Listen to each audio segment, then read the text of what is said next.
Fala, meu povo, tranquilinho? E aí, pessoal, beleza? Estamos aqui dando continuidade à gravação dos nossos vídeos sobre atos administrativos lá do nosso curso de Direito Administrativo. E hoje, como prometido, vamos começar a falar sobre convalidação do ato. Só um detalhe, assim, para não ficar um vídeo muito grande, muito extenso em relação ao trabalho, porque tem bastante coisa para a gente falar, bastante detalhe em relação a essa convalidação, eu vou dividir isso aqui em duas partes, tá? Então, no primeiro momento, a gente trabalha a convalidação numa forma mais completa, digamos assim, menos ampla, mas completa em relação ao que é e como funciona, e depois a gente observa algumas características próprias da convalidação num vídeo posterior, tranquilo? Então, vamos dividir isso aqui em dois para não ficar muito cansativo para você, vídeos enormes, a gente poder trabalhar direto no assunto. Então vamos nessa. O que seria a convalidação do ato? Se você lembrar bem, nós estudamos no último vídeo a relação da extinção dos atos administrativos. Está aqui, ó, se você não lembra. E na extinção você estudou a anulação comigo. A anulação ela recai sempre que o ato for ilegal, ela sempre vai por cima do ato ilegal. Isso era uma coisa que prevalecia em todos os casos, de acordo com a nossa teoria monista, que era a teoria adotada no ordenamento administrativo brasileiro anteriormente, que dizia que se por acaso o ato administrativo apresentar qualquer vício de ilegalidade, ou seja, o ato for ilegal, ele tem que ser anulado. Consequentemente, você lembra efeito ex tunc, retroage, e ele acaba desfazendo todos os efeitos que o ato produziu. Só que parece um pouco injusto, porque algumas situações podem ocorrer. Eu gosto sempre no presencial dar um exemplo que pode magoar teu coração. Por exemplo, você faz o concurso público, que esse concurso é fraudado por 2, 3 pessoas e sua nomeação, que está lá garantida, bonitinha, você estudou pra cacete, vai embora juntos, sabe? O cara anula o concurso público, anula todos os efeitos do concurso, inclusive nomeação daqueles servidores ou daqueles novos servidores que tomaram posse, mas estudaram e não fraudaram o concurso. Então, é um pouco injusto em relação a todos aqueles que participaram daquela ação. Então, o ato administrativo, naturalmente, ele era anulado, anulava-se tudo e dane-se. Essa era a teoria monista. Em 1999, com o advento da Lei 9.784, que a gente conhece como Lei do Processo Administrativo Federal, que também trata sobre atos administrativos. O artigo 55 dela acabou pegando a teoria dualista, que era uma teoria já existente na época, mas acabou adotando expressamente essa teoria. Essa teoria dualista, ela trazia um lado da doutrina que dizia o seguinte: olha, nem todo ato tem que ser completamente anulado. Pode ser que esse ato tenha algumas partes ilegais e outras legais. Vamos tentar pegar esse ato e fazer o seguinte: ele tem vício. Esse vício é insanável mesmo? Não é nem questão de parte, né? Até para ficar mais objetivo para você. Esse vício é insanável? Então, porra, vamos pegar esse ato, vamos desfazer, vamos anular e vamos fazer um novo. Agora, existe uma área, o vício que está sendo tratado é um vício sanável? Eu posso corrigir o problema? Então vamos convalidar. Vamos criar um novo ato, convalidando, confirmando, né, ajeitando aquilo que está errado do ato anterior. Então a teoria dualista, ela veio para trazer o primeiro ponto, que são duas situações que ela traz, mas nesse primeiro vídeo eu quero usar esse primeiro ponto. A possibilidade de você pegar um ato ilegal e convertê-lo em legal, convalidá-lo num ato legal. Um novo ato, né, dando uma correção àquele ato anterior e fazendo com que ele prossiga normalmente. Então essa é a teoria atualmente adotada expressamente no artigo 55 da Lei 9784, que traz inclusive os requisitos, daqui a pouco eu digo para você. Mas como funciona essa teoria dualista? Ela vai dividir o ato em vícios sanáveis, tá aqui, que é conhecido também como a parte anulável do ato. Preste atenção, não é porque também o vício é sanável, o erro é corrigível, que eu vou deixar de anular. Pode ser que mesmo sendo sanável, a administração perceba que é importante, o interesse dela é fazer a anulação e não manter aquele ato. Então o vício é sanável ou anulável e o vício é insanável ou nulo. Então o ato é nulo por plena existência, não há nem por que pensar em corrigir aquele ato, não há como fazer essa correção. Tranquilo? O que a gente tem que analisar aqui? Para saber se o vício é sanável ou insanável, eu preciso observar os elementos do ato administrativo. Porque para ser ilegal, o ato foi produzido desrespeitando algum dos seus elementos. E lembra, né? Está aqui, ó, vídeo de elementos e requisitos do ato. Lembre-se que quando você estudou comigo elementos e requisitos, eu te falei que é a hora de criar o ato, é a composição do ato. Então o vício na composição já vai fazer, né, com que esse ato seja anulável ou nulo. Então a gente tem que observar, dentro daqueles 5 elementos e requisitos, quais são aqueles que parece que podem ser sanados. Então vamos pensar juntos. Primeiro elemento, competência, ou seja, um vício de competência é aquela pessoa que cometeu um ato administrativo, produziu um ato, porém é incompetente para tal, não possuía a competência atribuída pela lei. Você acha que isso é sanável? Pior que é. Você imagina uma situação em que você requer uma certidão junto à prefeitura da sua cidade e essa certidão é assinada por uma pessoa incompetente, mas não por má fé dela, mas porque ela percebeu a sua pressa, né, na conquista daquela certidão, daquele documento, e ela foi lá e para tentar te ajudar, né, boa fé total, ela foi lá, assinou e te entregou. Ela sabe, ou pode ser que nem saiba, mas ela tentou ser boazinha. Aquela história, né? Na ética não existe muito esse papo de tentar ser bonzinho, mas ela tentou te ajudar. Então pode ser que a autoridade competente, ela corrija o vício fazendo o quê? Criando um novo ato, né? Confirmando o ato anterior, mas corrigindo quem é que deveria ter produzido o ato. Então eu vou colocar aqui, ó, vício sanável é o vício de competência, beleza? Então, se por acaso você encontra um vício na competência, a competência pode ser corrigida assim, desde que, presta atenção, existe uma exceção. Nem todo vício de competência é sanável. O único vício de competência sanável é quando, ou melhor, o único não, né? Todos são sanáveis, mas nem todo. Existe um que é insanável e existe uma exceção nessa história. Caso a competência seja uma competência exclusiva, não há condição nenhuma de sanar esse vício. Então, presta atenção. Dá para corrigir vício de competência? Sempre, de regra. Exceção, se for competência exclusiva. Se a lei prevê competência exclusiva de tal autoridade produzir aquele ato, então, amigão, não há como corrigir, o ato é insanável, não tem como. Então, competência será sanável desde que não seja uma competência exclusiva. Finalidade, significa que o interesse público prevalece sobre o interesse particular. Imagina que você produz um ato com interesse particular à frente. Dá para você converter esse interesse público?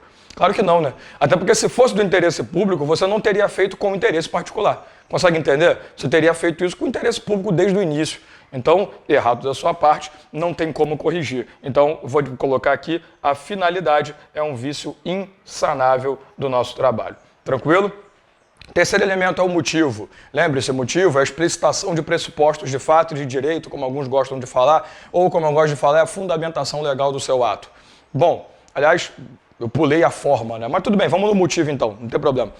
Se você opta por um motivo e esse motivo não é o aplicável, por exemplo, você opta por uma multa quando deveria ter advertido e você sabe que até pela 8.112 nem há possibilidade de aplicação de multa como penalidade no caso de servidores públicos, mas você opta por uma ação diversa de outra que seria mais, né, inclinável ou mais específica para esse tipo de ato, se você toma uma decisão dessa não há como corroborar, né? Porque se o motivo está errado, consequentemente, o ato produzido é ilegal pra cacete. Ah, não, tranquilo, eu só vou produzir um novo ato mudando aquilo. Não. Até porque os efeitos vão acabar sendo mantidos, então não é do nosso interesse. Então vai ser insanável também vício de motivo. Obviamente, se o motivo é insanável, o objeto também será. Porque lembre-se, o motivo e o objeto estão intrinsecamente, estão diretamente ligados, né? O objeto também é intrínseco ao motivo. Porque se você dá um motivo tal, o objeto é o próprio ato que se deu por conta do motivo. Então eu posso dizer tranquilamente que também é insanável. Eu acabei pulando a forma, não tem problema. Forma é sanável? Pensa comigo. Se a sua lei, eu te disse que a forma é escrita, na grande maioria dos casos, mas existe a previsão, existe a possibilidade que a lei preveja que algum ato seja feito não de forma escrita, ou pelo menos que ele não obrigue, tem que estar explícito, né, que a forma seja escrita. Então pode ser que às vezes você produza um ato de forma verbal, de forma simbólica, de forma sinal, né, e acabe, né, não pode, isso aqui ser escrito, isso aqui tem que ser escrito, seria melhor se fosse escrito, vamos fazer isso escrito para garantir, e você corrige tornando aquele ato escrito. Então veja bem, eu posso dizer tranquilamente que a forma é sim um vício sanável, desde que, e aqui também há uma exceção, a forma não seja obrigatória, desde que a lei não diga que é imprescindível que a forma seja escrita. O vício de forma só será sanável caso a lei não preveja a obrigatoriedade dessa escrita, sabe, dessa norma estar escrita, desse ato estar escrito. Então, desde que não seja forma obrigatória. Se a lei estabelece o ato deverá ser escrito, como por exemplo a advertência na Lei 8.112, não há como corroborar, não há como confirmar, corrigir esse erro. Está errado, vai embora. Então, é simples. O ato só será sanável pela teoria dualista se for vício de competência, desde que não exclusivo, e for vício de forma, desde que não obrigatório pela lei. Tranquilo? O resto é tudo insanável. Mas também não é simplesmente chegar, não, tem um erro de competência, vamos corrigir, vamos embora. Não. Eu também tenho que estabelecer alguns requisitos. E esses requisitos são 3 clássicos. O primeiro, tem que ter interesse da administração pública. Só vai ocorrer a convalidação se for do interesse. Eu adoro quando eu vou escrever administração, sai um B no meio do caminho. Só vai acontecer a convalidação se tem interesse, a administração pública apresenta interesse a ser feito. Até porque, convenhamos, né? Se a administração olhar e falar, cara, esse ato aí, dane-se, deixa como é que tá, não há interesse nenhum em convalidá-lo, vamos acabar com essa porcaria, anula. É muito mais rápido do que ficar produzindo um novo ato e depois ter que ficar estabelecendo como funciona isso, né? Então, primeiro, interesse da administração pública. Segunda coisa, o ato tem que ter sido produzido de boa fé. A pessoa que produziu o ato administrativo viciado, ela não cometeu o vício por safadeza, sacanagem, sabe? Ela fez aquilo por boa fé. Aquele exemplo que eu te dei da certidão. O cara assinou o documento, mesmo sabendo-se incompetente, ou pelo menos vai que ele imaginava-se incompetente, mas mesmo você sabendo incompetente, ele só fez aquilo para te ajudar. Não foi com o interesse de ludibriar ninguém, até porque era uma mera certidão, ia te ajudar apenas, né, na produção de tomar posse de alguma coisa, ou de algum documento que você precisava retirar. Então o cara fez aquilo para te ajudar, não foi para te sacanear, nem para sacanear a própria administração. Então, o ato, a pessoa que produziu o ato, o fez de boa fé. Não é a boa fé da pessoa que pediu o ato, não, tá? Até porque pode ser que a pessoa não tenha muita boa fé. Mas o artigo 55 da Lei 9784, que eu falei no começo do vídeo, traz o requisito mais importante de todos, que é quando ele determina para você que é necessário, é imprescindível, que a convalidação do ato não gere prejuízo ou dano a terceiros. Porque, veja bem, se por acaso convalidar aquele ato vai acabar prejudicando, lesando um direito de uma outra pessoa, a administração não pode convalidar. Pensa no seguinte, você foi nomeado para um cargo público, beleza? Você foi lá, tomou posse, fez aqueles cursos de formação que algumas instituições acabam fazendo, você já está acostumado, 5, 6 meses trabalhando, está todo mundo ali já acostumado contigo, você já sabe os procedimentos. Descobre-se que você não deveria ter sido nomeado, deveria ter sido outra pessoa. A administração pública vai e pensa, primeiro, é do interesse dela te manter? Total, total. Até porque você já está integrado à administração, você já sabe tudo o que precisa. Segundo, teve boa fé? Teve. Porque o cara que assinou a nomeação, o cara que produziu a nomeação, não sabia, né, que você tinha feito alguma fraude, que você tinha feito alguma coisa que tornasse inválida a sua nomeação. Só que, terceiro requisito, vai prejudicar alguém a convalidação? Vai. A pessoa que está na fila esperando a próxima vaga aparecer. Então, nesse caso, a convalidação é possível? Não, porque esses requisitos, eles são necessariamente têm que ser apresentados juntos. Eu não posso optar por ou o interesse da administração, ou na boa-fé, ou não. Tem que ter interesse, tem que ter sido produzido de boa-fé e não pode gerar prejuízo a terceiros, dano a terceiros, lesão a terceiros. Tranquilo? Então, para você convalidar um ato administrativo, primeiro você observa se o vício, pela teoria dualista, é sanável ou não. E depois você entende os requisitos, se há como convalidar. Fechou?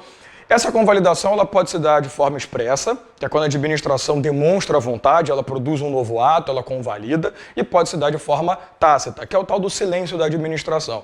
Se você lembrar no último vídeo sobre extinção, nós falamos que a administração tem 5 anos para anular o ato.